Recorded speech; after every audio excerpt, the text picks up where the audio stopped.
তোমাদের এসব কমেন্ট দেখে আমাকে এই ভিডিওটা বানাতেই হবে। সোজাসুজি ভিডিওতেই যাব, কিন্তু ভিডিওটা যদি একটুও কাজে লাগে লাইক দিয়ে চ্যানেলটাকে সাবস্ক্রাইব করে রাখুন।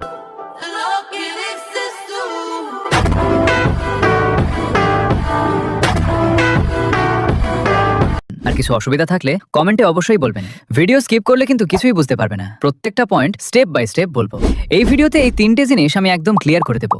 মনিটাইজেশনের ক্রাইটেরিয়াগুলো, কিছু ভিউজ আসার পর কেন থেমে যায়, আর শেষে বলবো কি করে আগের তুলনায় বেশি ভিউজ আনতে পারবেন। চলো তাহলে ভিডিও শুরু করা যায়। প্রথমে জেনে নিই মনিটাইজেশনের ক্রাইটেরিয়াগুলো কিভাবে কাজ করে। ইউটিউব স্টুডিওর ভেতরে আর্ন অপশনে গেলেই মনিটাইজেশনের ক্রাইটেরিয়াগুলো দেখা যায়। আর এখন 500 সাবস্ক্রাইবার, 3000 ঘন্টা ওয়াচ টাইম বা 3 মিলিয়ন ভিউজ। এবার এই পুরো বিষয়টাকে বুঝিয়ে বলছি। 500 সাবস্ক্রাইবার আর তিনটে ভিডিও তোমাকে 90 দিনের ভেতরে আপলোড করতেই হবে। এখানে নিচে দেওয়া আছে লাস্ট 90 ডেজ। এবার এই যে 3000 ঘন্টার ওয়াচ টাইম আর 30 লাখ ভিউজ, এই দুটোর মধ্যে যে কোনো একটা তোমাকে করতে হবে। 3000 ঘন্টা ওয়াচ টাইম মানে কি? এটা লং ভিডিওর দ্বারাই সম্ভব। ধরুন আপনার ভিডিও 10 মিনিটের, যদি 60 জন মানুষ আপনার ভিডিওটা পুরো 10 মিনিট দেখে, তাহলে মোট ওয়াচ টাইম হবে 10 মিনিট গুণ 60 জন সমান 600 মিনিট। আর 600 মিনিট মানে 10 ঘন্টা ওয়াচ টাইম। এইভাবে আপনাকে 3000 ঘন্টা পূরণ করতে হবে। আর এটা আপনাকে করতে হবে লাস্ট 365 ডেজের মধ্যে। আর 365 দিনের মধ্যে মানে এই নয় যে ডেট পারিয়ে গেলে আর কোনোদিন মনিটাইজ হবে না। আশা করি ব্যাপারটা বুঝতে পারছো। ওয়াচ টাইম লং ভিডিওর ক্ষেত্রেই যোগ হয়, আর ভিউজ যোগ হয় শর্টসের ক্ষেত্রে। আর ওপরে এই যে ডেটটা দেখাচ্ছে, ওই ডেট অনুযায়ী এখানে ভিউজ কাউন্ট হবে। এই ডেটটা সাধারণত 1 সপ্তাহের মতো পিছিয়ে থাকে। যেই ডেটে তোমার ভিউজ এসেছে ওই ডেট এখানে দেখালে ওই দিন দুপুর 12টার পরেই ভিউজ যোগ হবে। আর নিচের ক্রাইটেরিয়ার ক্ষেত্রেও একই। 1000 সাবস্ক্রাইবার যখন খুশি করতে পারো, 4000 ঘন্টা ও 10 মিলিয়ন ভিউজ আগের নিয়মের মতোই হবে। উপরের গুলো পূরণ হলে তুমি এই তিনটি জিনিস পাবে, তাই এটাকে হাফ মনিটাইজেশন বলা হয়। আর নিচের গুলো পূরণ হলে এই দুটো জিনিস পাবে। এটাই হলো মেইন মনিটাইজেশন। আশা করি মনিটাইজেশনের ক্রাইটেরিয়া গুলো সবাই বুঝতে পেরেছো। এবার যাই পরের টপিকে, কিছু ভিউজ আসার পর কেন থেমে যায়। এই বিষয়টা অবশ্যই মন দিয়ে শুনবে, দরকার হলে নোটপ্যাডে লিখে নেবে। 50 থেকে 70% মানুষের 1000 বা 2000 ভিউজ আসার পর থেমে যায়।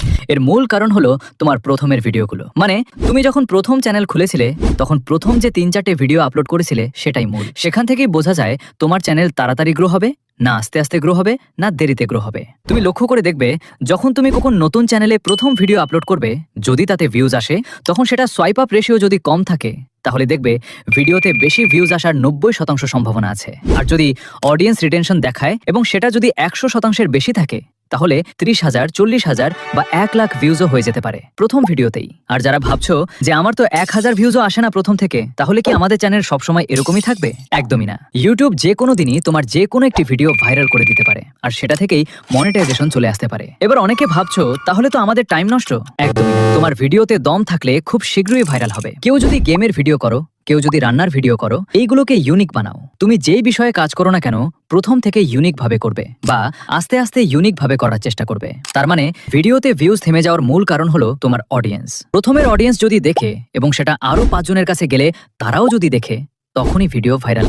এবার বলি ভিউজ আগের তুলনায় কিভাবে বেশি আনতে পারবে। প্রথমে বলি ট্যাগ, টাইটেল, ডেসক্রিপশন। এগুলোর মাধ্যমে কিন্তু ভিডিও ভাইরাল হয় না। ভিডিও আপলোডের সময় শুধু ভিডিও অনুযায়ী একটা টাইটেল ও একটা হ্যাশট্যাগ দিয়ে আপলোড করতে পারো। একদমই দেবে না এমন নয়, কিছু না কিছু দিতেই হবে। ভিউজ আগের তুলনায় ভালো আনার জন্য এই 6টি জিনিস ভিডিওতে ব্যবহার করবে। এটা শর্টসের জন্য বলছি। 1 নম্বর, প্রথম 2 থেকে 3 সেকেন্ডে হুক ব্যবহার করবে। এমন কিছু বলবে যাতে ভিউয়ার থেমে যায়। 2 নম্বর, ভিডিও ছোট রাখুন, আপাতত 20 থেকে 30 সেকেন্ড। 3 নম্বর, ভিডিওতে এমন কিছু বলবে যাতে মানুষ লাইক, কমেন্ট, শেয়ার করে, প্রশ্ন করতে পারো। 4 নম্বর, ট্রেন্ডিং মিউজিক ব্যবহার করবে। 5 নম্বর, একই টপিকে ভিডিও বানাও। একদিন গেমের ভিডিও, একদিন লাভ স্টোরি, এরকম মিক্স কন্টেন্ট আপলোড করলে চ্যানেল ফ্রিজ হওয়ার সম্ভাবনা থাকে। 6 নম্বর, নিয়মিত ভিডিও আপলোড করার চেষ্টা করো। বিশেষ করে যাদের শর্টসের চ্যানেল, যাদের ভিউজ কম আসে তারা এগুলো ব্যবহার করবে। আর যাদের কন্টেন্টের দম আছে তাদের এগুলো ব্যবহার করতেই হবে এমন নয়, অটোমেটিক গ্রো হয়ে যাবে। আশা করি তোমরা বুঝতে পেরেছো। নেক্সট ভিডিও কি নিয়ে বানাবো বা কারোর কোনো সমস্যা থাকলে অবশ্যই কমেন্টে বলবে। দেখা হচ্ছে নেক্সট ভিডিওতে।